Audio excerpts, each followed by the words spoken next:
Even ওনার কিছু simple video আছে ইমুতে ছিন্নতার সাথে এরকম করে।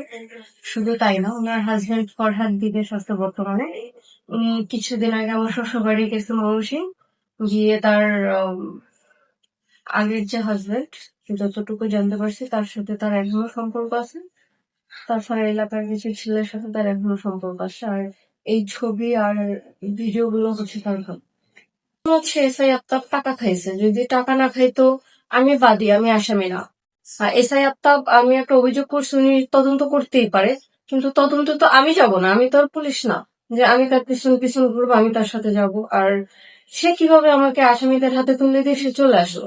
তার আজকে কাজ, সে বিজি, সে আমাকে আজকে কেন সময় দিল? সে আরেকদিন পরে আমাকে সময় দিত, বা একদিন আটপিচ করে সময় দিত। সে তো আমাকে একদিন আটপিচ করে সময় দেন, এসে আমাকে আসামিদের হাতে তুলে দিয়ে গার্মেন্টসে সে চলে আসছে, সে ব্যস্ততা দেখায়।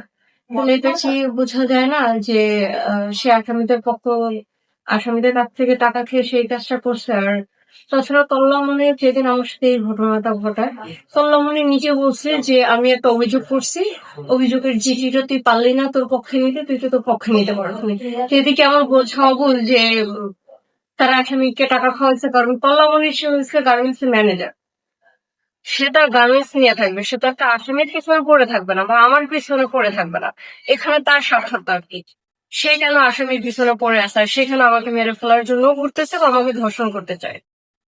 আপনি কি কোনো অভিযোগ দিয়েছেন পরবর্তীতে? না, আমি কোনো হ্যাঁ, আমি ডিআইজি অফিসে গেছি, ডিআইজি স্যারের সাথে কথা হয়েছে। আমি এটা নিয়ে একটা মামলা করবো কোর্টে, নারায়ণগঞ্জ কোর্টে। আপনি কি আপনাদের বিষয়ে কোনো আইনি ব্যবস্থা নেবেন? হ্যাঁ, আমি এসআই আফতাবের বিরুদ্ধেও আইনগত ব্যবস্থা নেব। কেন উনি এই কাজটা করলেন।